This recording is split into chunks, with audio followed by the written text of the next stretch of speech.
Muito bem, meus amigos. Então, hoje é dia 9 de fevereiro, não é? E nós já vamos retomando os nossos estudos, e sempre no início da semana. Agradeço a presença de todos, aqueles que já estão, os que estarão chegando em breve, e nós vamos dando continuidade ao chamado tema número 10. Nós começamos ele da outra vez, eu vou voltar um pouquinho atrás. O título é Emancipação da Alma. Então, esse é um tema também muito interessante, muito importante de se conhecer, não é? E aí, então, nós vamos a partir de um primeiro item sobre isto e vamos prosseguindo. Hoje, nós não temos propriamente a parte prática, então hoje nós vamos ficar cuidando do estudo a partir de agora. Seria a página 100. Para retomar, porque na semana anterior eu não pude reunir com vocês. Então, o item 1, espero que estejam todos com as suas apostilas abertas, a emancipação da alma. Assinalamos em seguida os fenômenos de emancipação da alma relacionados, respectivamente, tanto no Livro dos Espíritos como no Livro dos Médiuns. Então, essa expressão é uma expressão bem kardeciana. A primeira que nós começamos a ver da outra vez, sono e sonhos.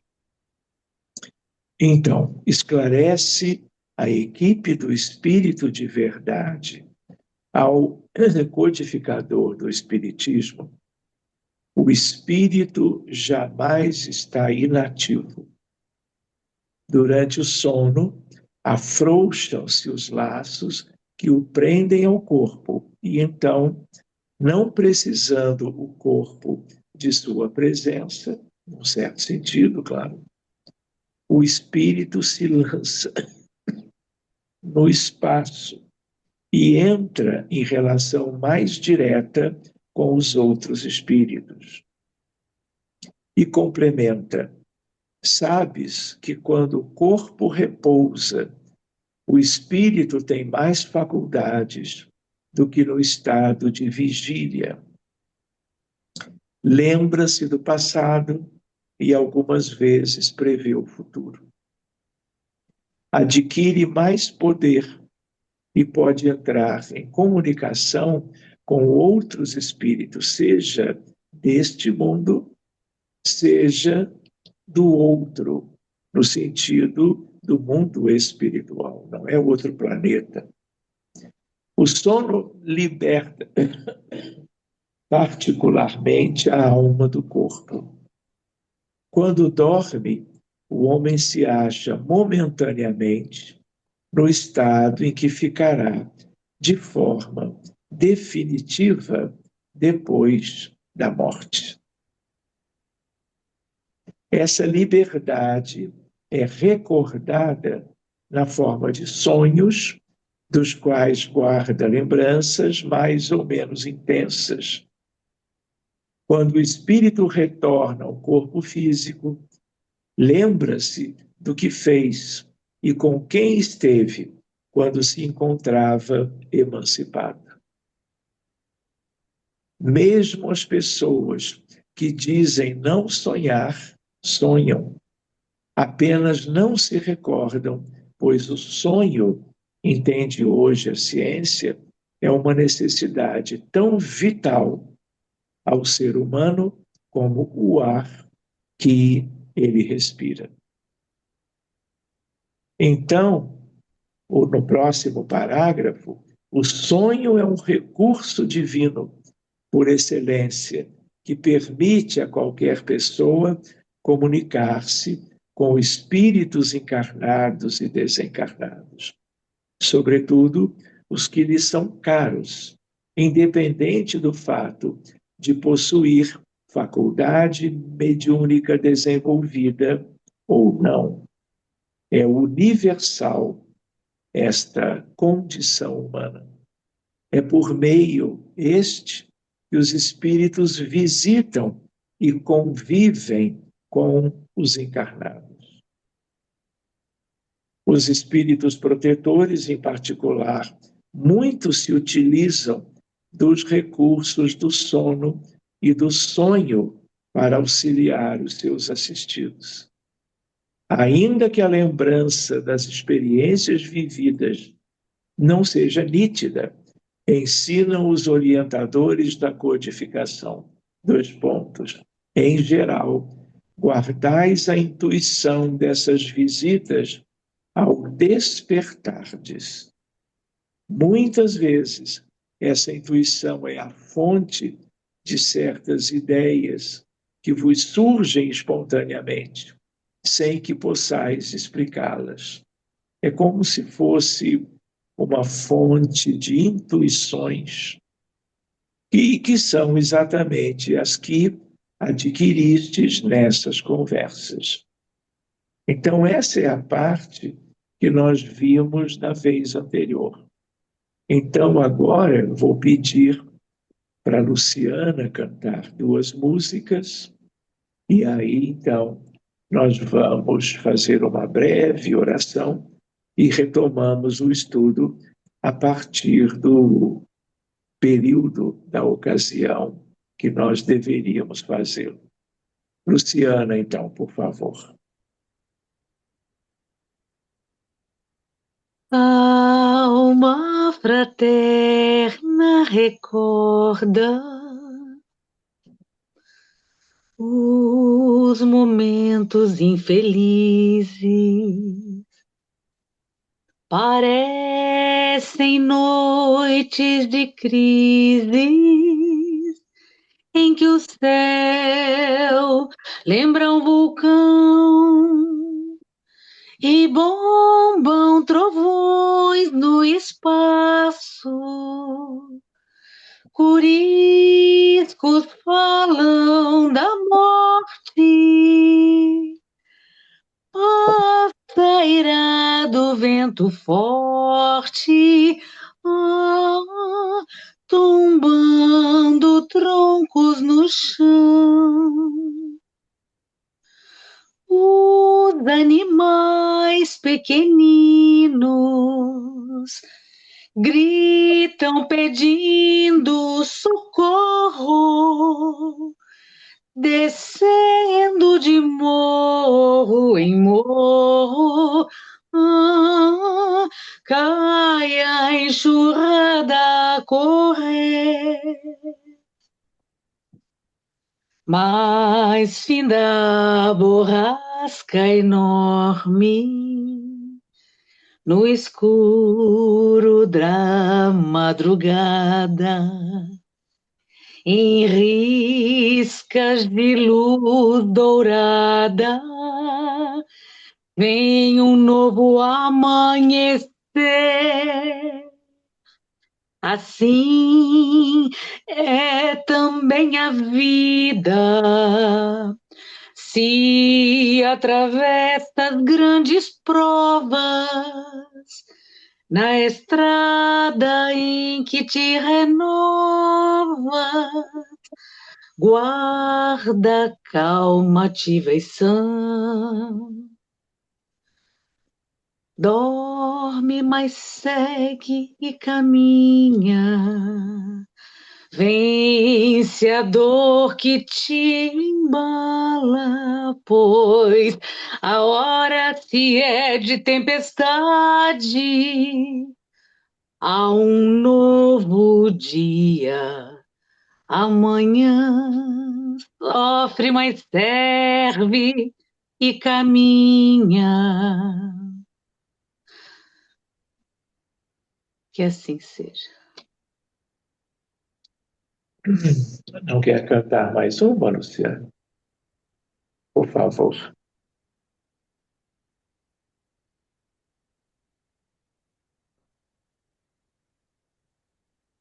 E o vento balança a copa das árvores, os pássaros cantam melodia suave,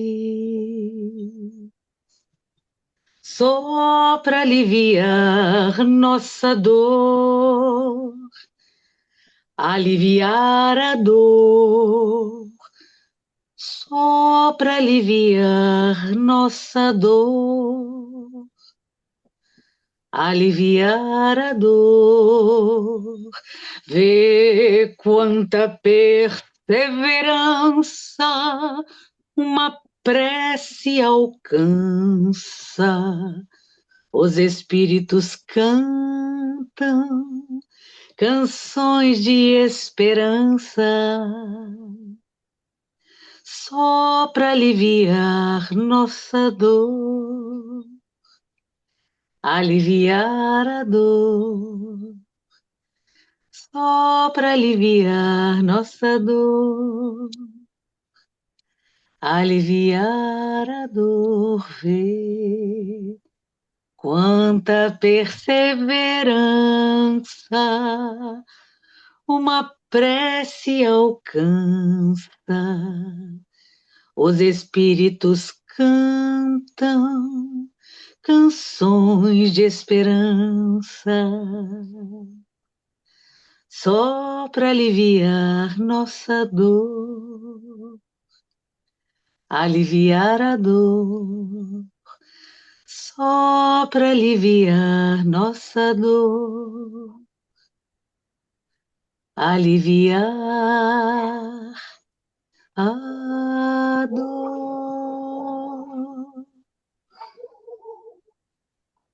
Obrigado, Luciana. Então, meus amigos, que Jesus nos abençoe, a todos nós, aos nossos familiares e amigos, colegas, conhecidos, vizinhos. Abençoe a humanidade, o mundo como um todo. E tenhamos, mais uma vez, nesta noite, assistência dos nossos irmãos,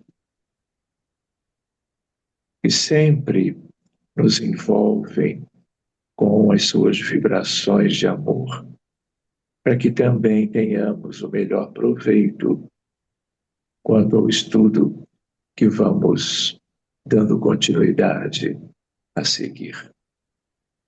Muito obrigado a todos, que assim seja, então sigamos adiante. Então, transmissão oculta do pensamento. A telepatia ou transmissão de pensamento é a comunicação instantânea entre duas pessoas, possibilitando-as compreender-se apenas pela linguagem da mente, mesmo que ambas estejam acordadas em estado de vigília, como também se diz. Trata-se de uma percepção oculta, por isso o título, Transmissão Oculta do Pensamento, pois acontece em nível mental.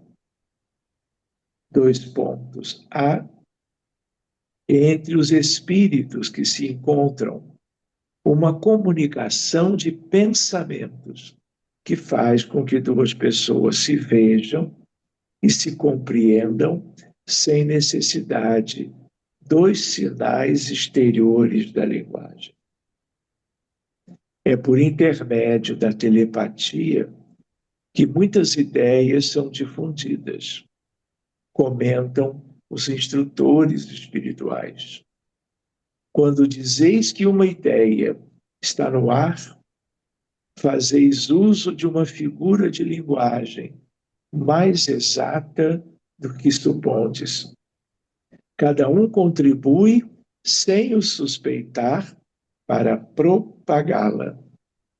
Isso ocorre porque as ideias são captadas por outras mentes que se mantêm em sintonia visto que o espírito não se acha encerrado no corpo como numa caixa, irradia por todos os lados. Por isso pode comunicar-se com outros espíritos, mesmo em estado de vigília, embora o faça mais dificilmente. Em estado de vigília, a comunicação mental é menos frequente. E agora um novo item, capítulo do mesmo estudo. Letargia, catalepsia, mortes aparentes. Os casos de letargia e de catalepsia revelam que o espírito tem consciência de si, mas não pode comunicar-se. É como se ele ficasse fora do corpo a um nível maior, mais intenso. E aí, como ele está mais distante do sistema nervoso central do corpo físico, ele pensa, mas ele não consegue fazer com que o corpo manifeste alguma coisa. Então, ele fica em estado letárgico ou estado cataléptico. Sigamos. São situações de emancipação da alma consideradas pela medicina como estados patológicos. As causas são variadas, desde lesões cerebrais, ação de certas substâncias químicas ou grave perturbação psicológica.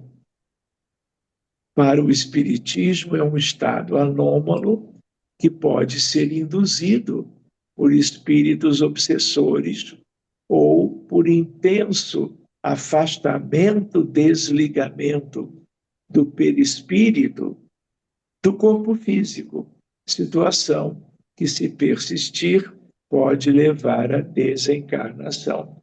Lembrando, portanto, que podemos estar, por exemplo, além de crises psicológicas, podemos estar diante de um quadro neurológico, em que a catalepsia,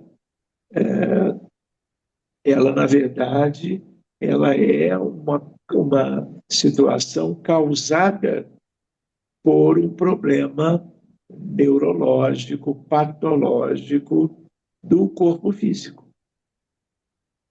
Então, isso tem que ter muito cuidado. Se você, por exemplo, como já me aconteceu algumas vezes, você é médico, está atendendo em ambiente de emergência, mais do que terapia intensiva, e você pode ver, dar entrada no setor, uma pessoa em estado letárgico ou cataléptico. Não é difícil separar o que vem de um problema médico atingindo o corpo, claro, e do que vem de um problema ligado ao desdobramento, por uma crise psíquica qualquer.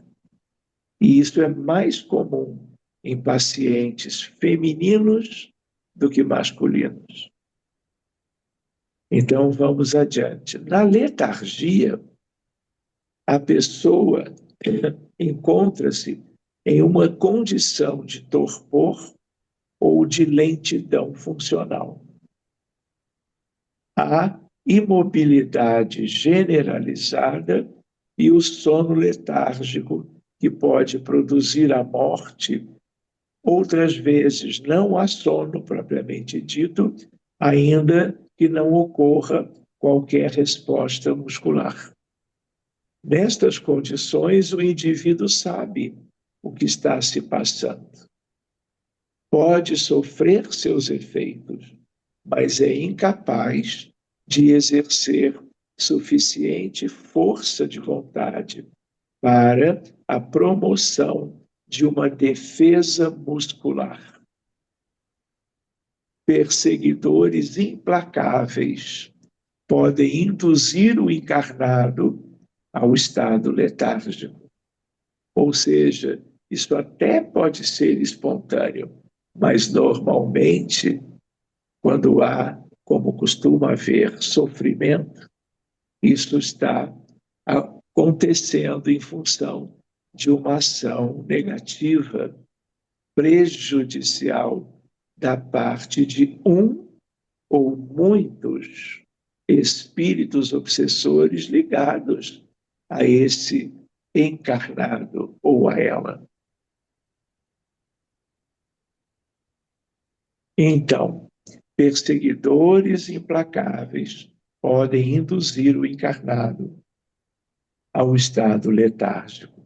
Na catalepsia, ocorre diminuição generalizada da resposta, da reatividade, que se caracteriza comumente por um estado similar ao transe.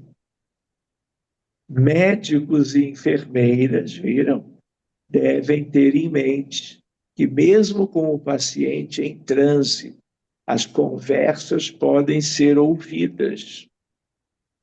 Ensinam os postulados médicos. O mais comum na catalepsia é que apenas uma parte do corpo se mantenha imóvel. A letargia e a catalepsia têm o mesmo princípio, que é a perda momentânea da sensibilidade e do movimento, por uma causa fisiológica ainda não explicada. Diferem uma da outra pelo fato de que na letargia a suspensão das forças vitais é geral e dá ao corpo todas as aparências da morte.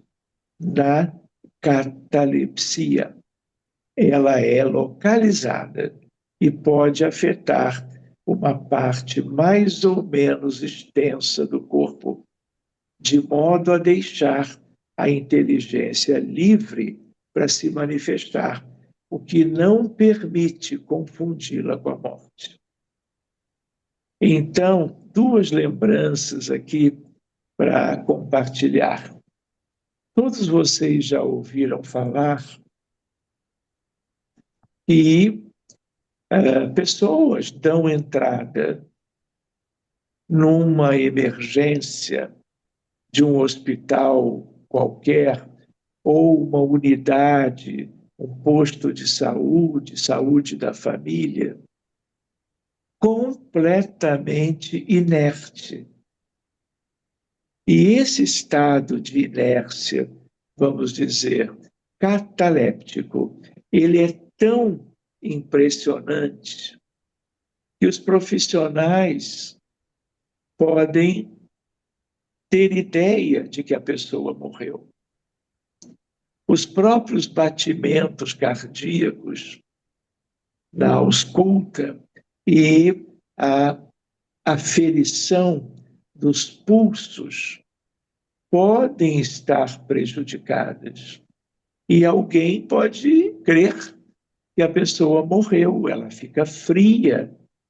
Então lembra a morte. Mas eu estou recordando isso agora porque vocês sabem que quando há uma ideia de retirar o corpo do caixão para ele ser, por exemplo, incinerado depois de meses ou anos, existem casos de crianças, adultos, que foram vistos dentro do caixão como se eles tivessem tentado fazer uma força para abrir o caixão.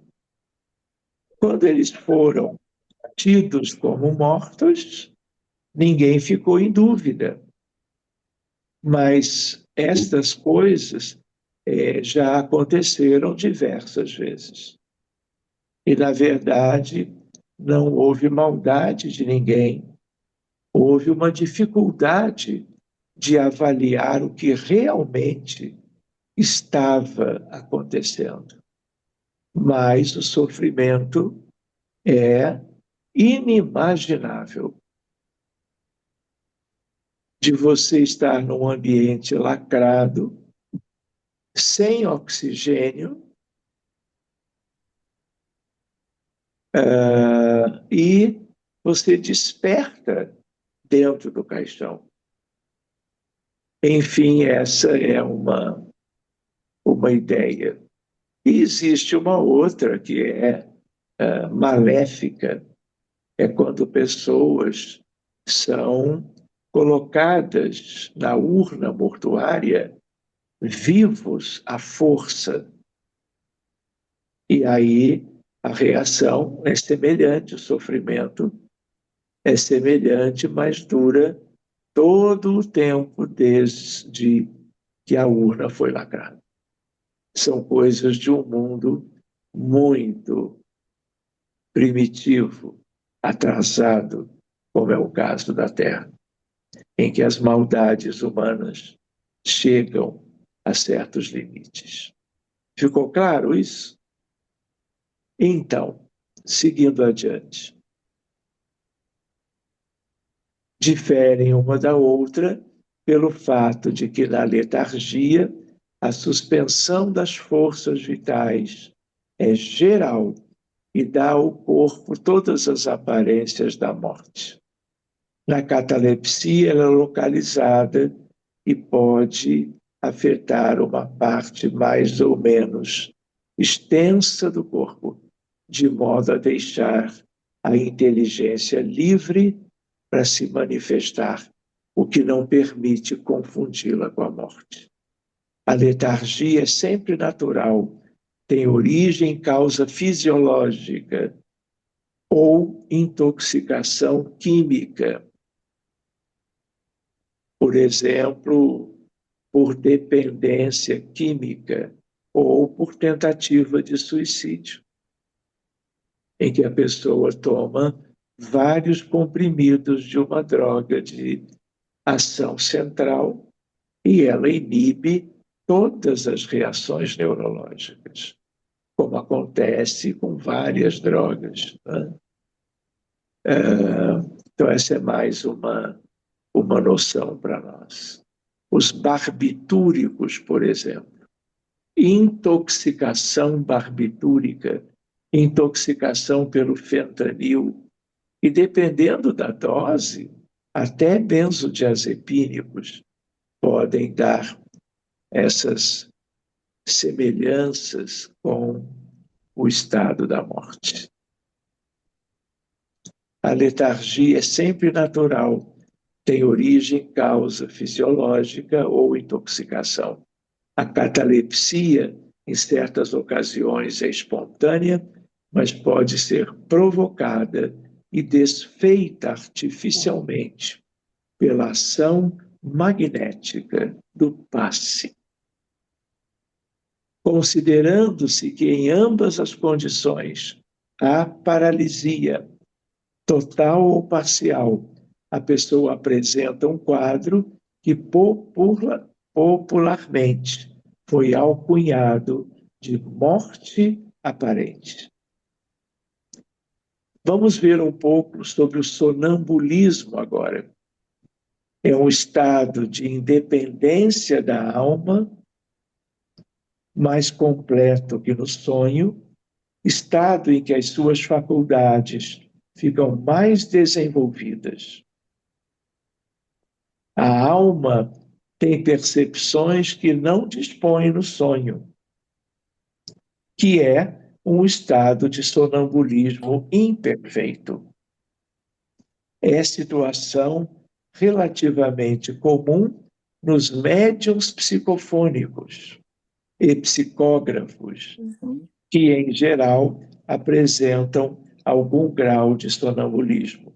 Assim como médiuns na adolescência, na vida adulta, tinham fenômenos sonambúlicos quando eram mais pequenos, mais crianças. Então, como a base, o mecanismo é do desdobramento, é comum que médiums tenham passado por fenômenos sonambúlicos na infância e na adolescência, como já se conversou aqui neste grupo não faz muito tempo. Muito bem, página seguinte. No sonambulismo, a alma se transporta ao local dos acontecimentos, mas pode também presenciá-los à distância, como se estivesse vendo uma projeção. Pode falar com exatidão de coisas que, a rigor, ignora no estado de vigília, ou até mesmo de assuntos que estão acima de sua capacidade, por exemplo, intelectual. Vê outros espíritos e pode receber instruções deles. Quando isso acontece, o encarnado atua como espírito emancipado, fenômeno anímico, e como médium, transmite informações dos espíritos. Então, seria anímico mediúnico, simultaneamente, na mesma ocasião, pela mesma pessoa. Nestas condições, o sonâmbulo perde momentaneamente contato com a realidade aparente externa e da vida de relação, vivendo a vida do espírito, enquanto o corpo permanece inerte, situado entre a vigília e o sono. Facilmente, portanto, se compreende por que os sonâmbulos não se recordam do que se passou no estado sonambúlico e por que os sonhos, cuja lembrança conservam, na maioria das vezes, já não têm sentido. Dupla vista, conhecida também como segunda vista, ou a vista da alma. A emancipação da alma se manifesta, às vezes, no estado de vigília e produz o fenômeno conhecido pelo nome de segunda vista, que dá aos que a possuem a faculdade de ver, ouvir e sentir além dos limites dos nossos sentidos. Veem, por assim dizer, através da vista ordinária e como por uma espécie de miragem. No momento em que o fenômeno da segunda vista se produz, o estado físico do indivíduo é sensivelmente modificado. O olho tem algo de vago, ele fita sem ver. Toda a sua fisionomia reflete uma espécie de exaltação. Para quem desfruta de tal faculdade, ela parece tão natural como a de ver, enxergar. Vamos ver agora o êxtase. O êxtase é um sonambulismo mais apurado.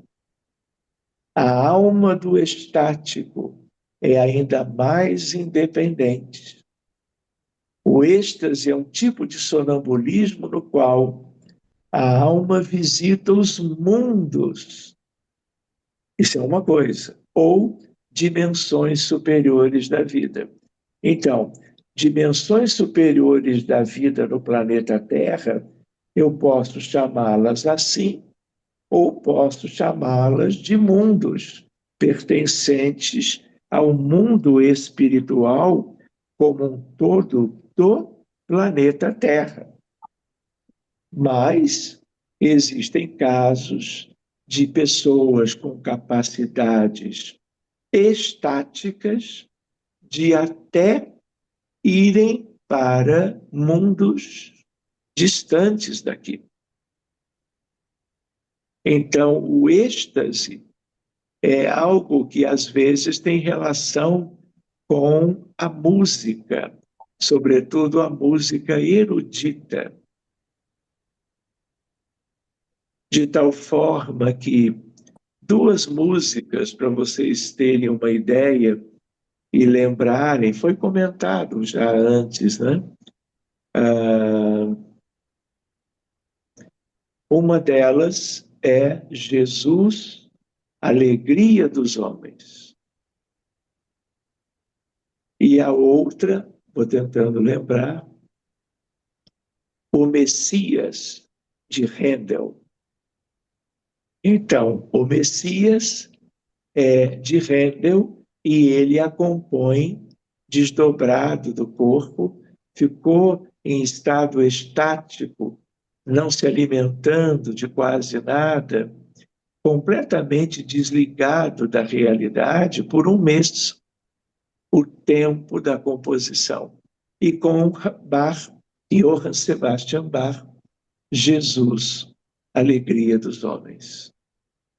Não é? Lembrando que são compositores magníficos, não é? E que viveram situações de êxtase. Bom, eu quero fazer uma fala, também já apontar os elementos que devem ser tratados na nossa prática. Tá? Porque, assim, apesar de a gente estar vivendo um bom momento em diversas áreas, seja na economia, educação, saúde, humanos, ainda pairam ser. Pairam porque as eleições.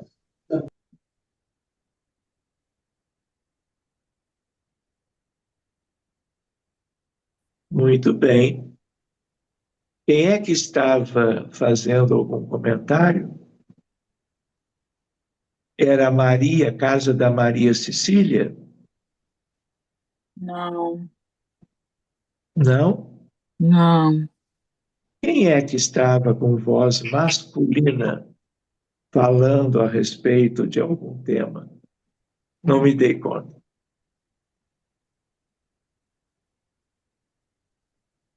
Muito bem, então vamos seguindo adiante, lembrando, por isso, Ângela, é preciso deixar o microfone no modo silencioso, porque nós não estamos, às vezes, sozinhos no ambiente. Obrigado. Tentem não esquecer disso. Abrindo, claro, o microfone quando for a hora de um comentário, não é? Enfim, não se preocupem. Então, sigamos adiante. Eu estava comentando sobre o êxtase. Agora, bicorporeidade e transfiguração.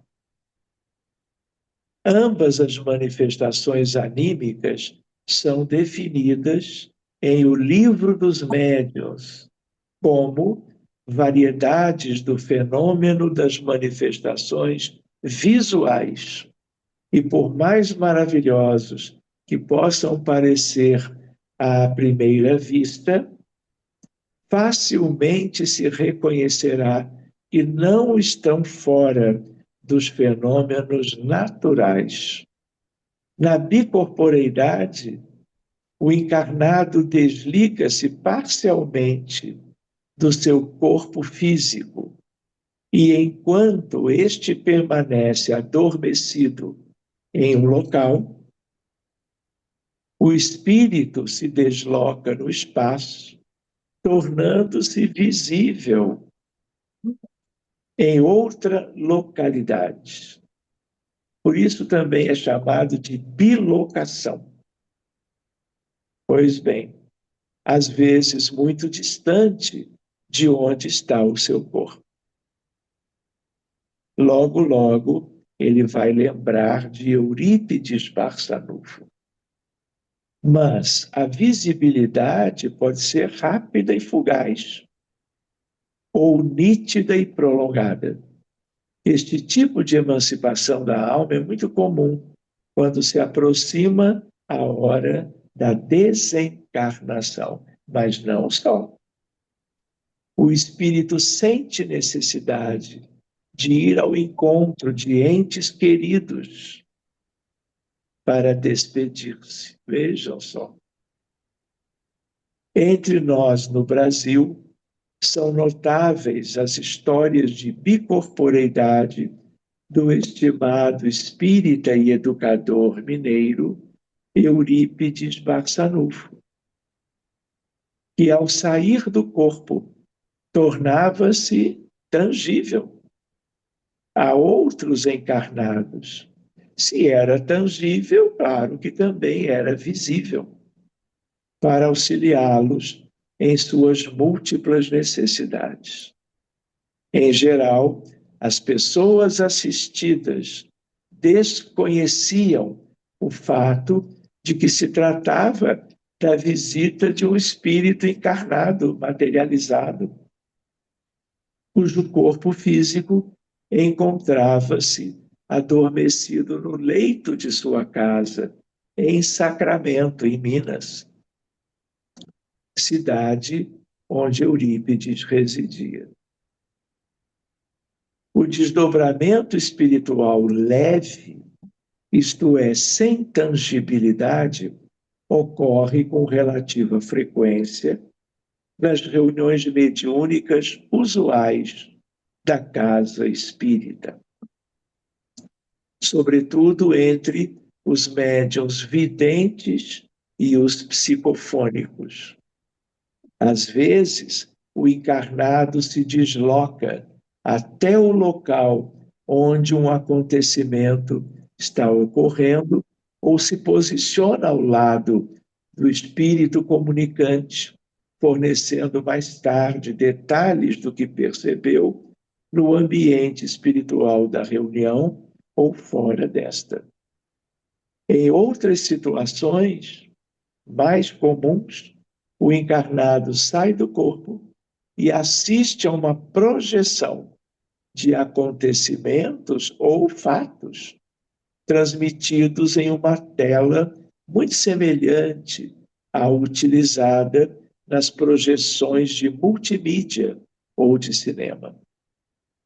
Esta última possibilidade se revela importante para melhor compreender o sofrimento do espírito comunicante e auxiliá-lo adequadamente ou acompanhar ações cometidas por ele no passado e que agora se refletem no presente.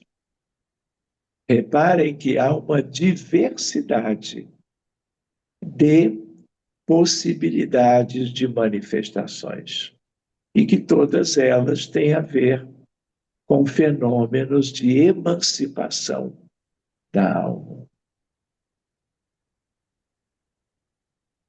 Na transfiguração, acontece um fenômeno inusitado, muito raro.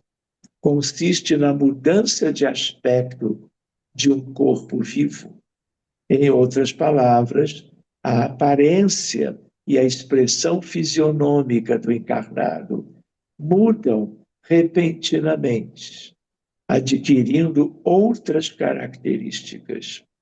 Por exemplo, um ocidental típico pode, sob efeito da transfiguração, apresentar-se com a aparência de um oriental.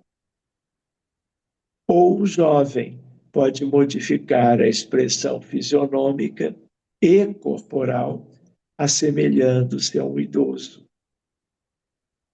O melhor e maior exemplo de transfiguração de que temos notícia foi a de Jesus, ocorrida no Monte Tabor, no qual o rosto e as vestes do Senhor resplandeceram como o sol. Este fenômeno foi amplamente anunciado tanto por Mateus, Marcos, Lucas e Pedro na sua segunda carta ou epístola. Os itens 115 a 133 do capítulo 7 do Livro dos Médiuns fornecem maiores informações a respeito da bicorporeidade e da transfiguração.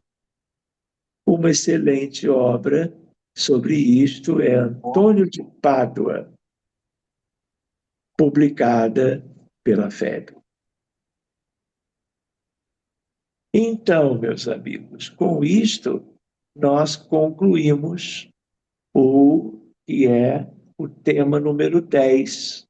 E na semana que vem estaremos vendo ou uma atividade complementar e um curso de passe, ou mais adiante o que a apostila trouxer. Vamos aguardar essa semana para nós decidirmos direitinho como vamos aproveitar a segunda-feira. Muito bem, então nós podemos reservar alguns minutos para as questões que alguém possa querer trazer a respeito destas várias temáticas. Fiquem à vontade.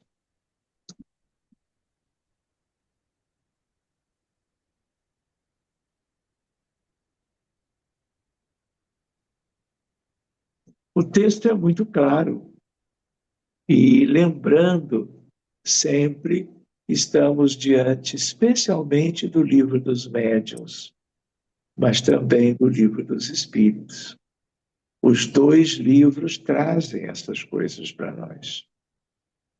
Então, quem quiser também pode fazer isso. Buscar estas duas obras básicas importantíssimas, as duas primeiras.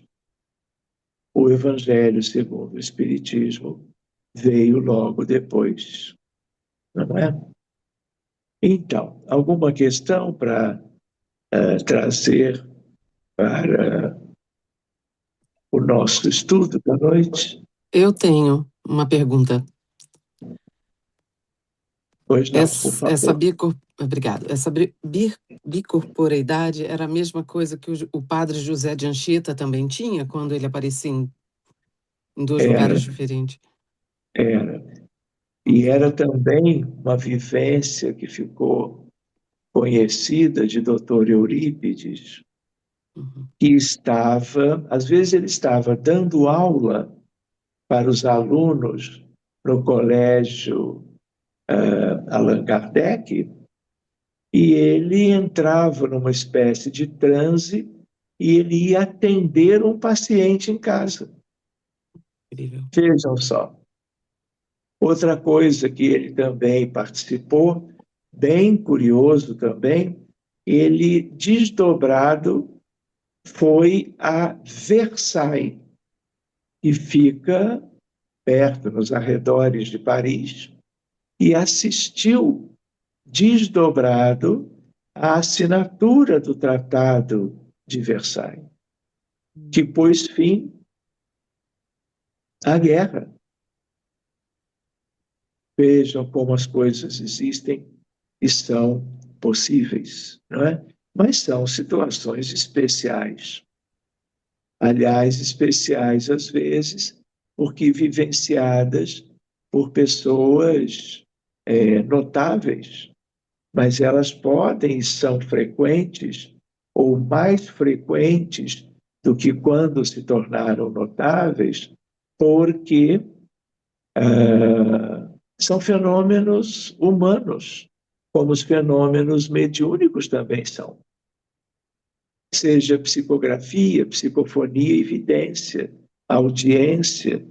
Quantas pessoas não são espíritas e tiveram ou têm experiências dessa natureza? Muito bem. Posso ter uma pergunta? Antes de fazer Pode. a pergunta, posso? Claro. Posso.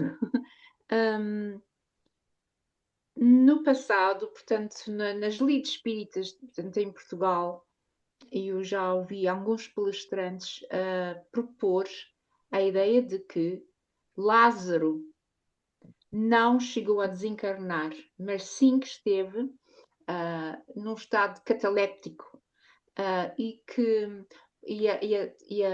o argumento era que Jesus, sendo quem era, não iria contrariar nenhuma das leis da natureza, das leis divinas naturais. Mas que Lázaro não chegou a desencarnar, mas sim que estava num estado cataléptico. E sinceramente, eu sou franca, isso não me aquece nem arrefece. Percebe? Não causa moça nenhuma. Eu fico na minha, mas há quem avance essa ideia. E também queria mencionar outra pessoa que na êxtase era Teresa d'Ávila, que entrava em êxtase e tantos outros, mas também na bicorporeidade, quem chegou a vê-lo, houve pessoas que o viram, mas ele passou aqui, não, mas ele está ali dentro, não, mas ele passou aqui. Era o Padre Pio. Também tinha essa capacidade, que de uma forma muito tangível, ele era Era visto, quem? o Padre Pio. Eu não tenho detalhes sobre isto, Eu mas li, cheguei a ler depoimentos disso, pessoas a verem-no a passar e ele está noutro sítio, não é? Portanto, é isso. Sim, interessante. Mas de uma uma forma muito, muito. observação, Adelina, sobre o Padre Pio, eu não teria nada para complementar, Sim, por não mas. saber. Mas em Sim, mas. relação a Lázaro, Sim, estamos há 2000 anos atrás. sim, Lázaro, obviamente que não morreu, porque não faz nenhum sentido, depois que o cordão fluídico, por ocasião da desencarnação, for devidamente rompido, não há como ligá-lo novamente. Então, a consequência é óbvia. Lázaro parecia que havia morrido. Na referência evangélica, até cheirava a um defunto, mas ele estava em estado cataléptico duradouro. E aí, como Jesus age sobre ele, não é?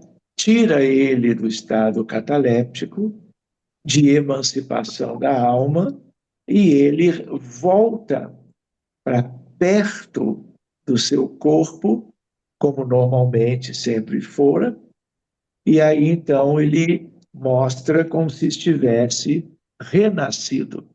Mas não, na verdade, é um estado de catalepsia. Que os convivas daquela época, familiares de Lázaro, Maria e Marta, suas irmãs, sejam os outros da comunidade, eles estavam chorando a morte dele. Eles estavam praticamente já homenageando Lázaro.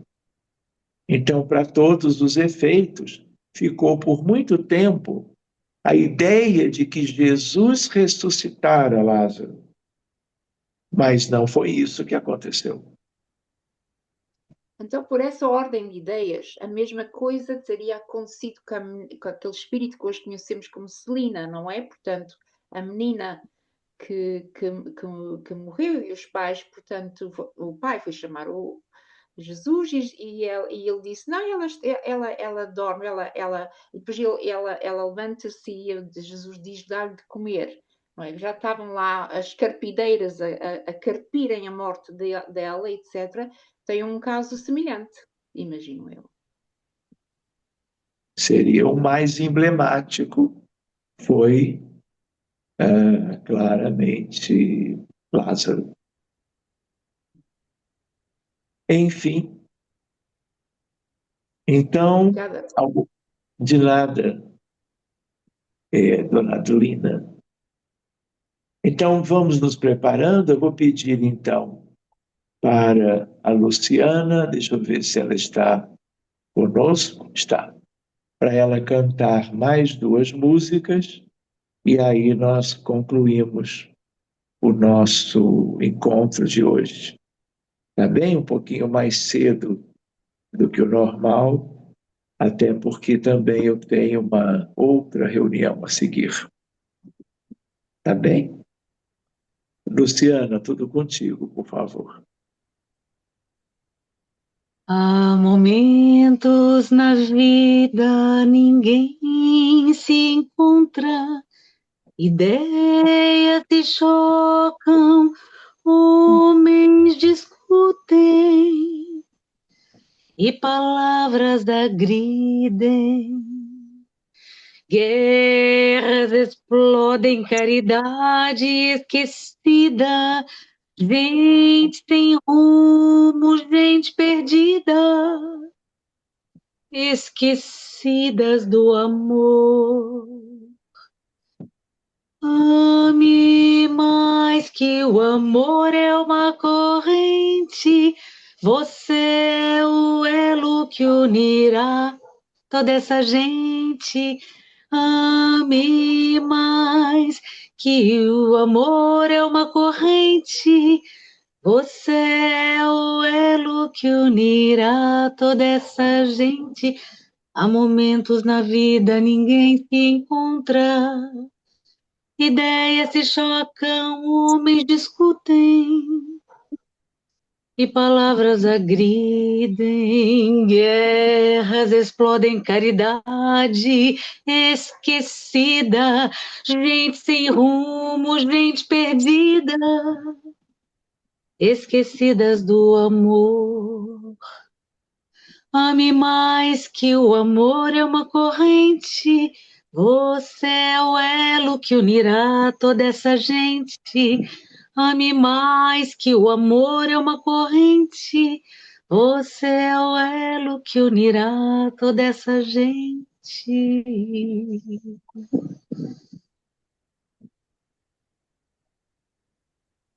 É bom viver quando se tem em paz o coração.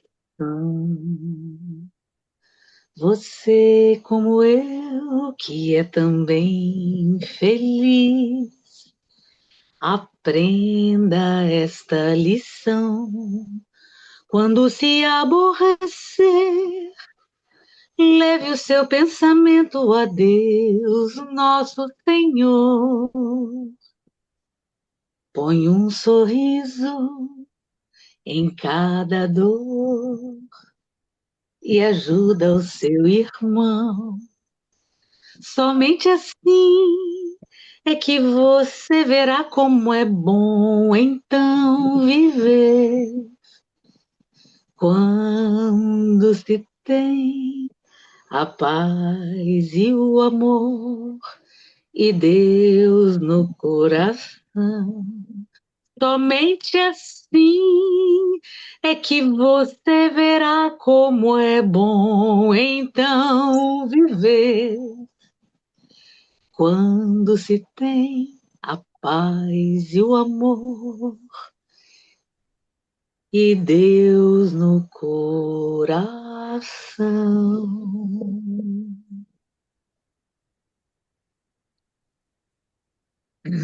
Tá bom, Luciana, muito obrigado. Estão todos bem? Graças a Deus, não é? Então, meus amigos, nos despedimos agora. Semana que vem, 9, 7, dia 16 de fevereiro, estaremos juntos. Tá bem? Anotem direitinho. Um abraço para todo mundo, um bom descanso e até talvez amanhã na prece pela humanidade ou numa outra atividade é interessante também. Cuidem-se bem, tá bom? Bye, bye. Boa Bye noite, bye. obrigado. Boa noite. Boa noite. Boa noite. Boa noite a Tchau, todos. tchau. Boa noite. Boa noite. Vou concluir aqui. Tá bem.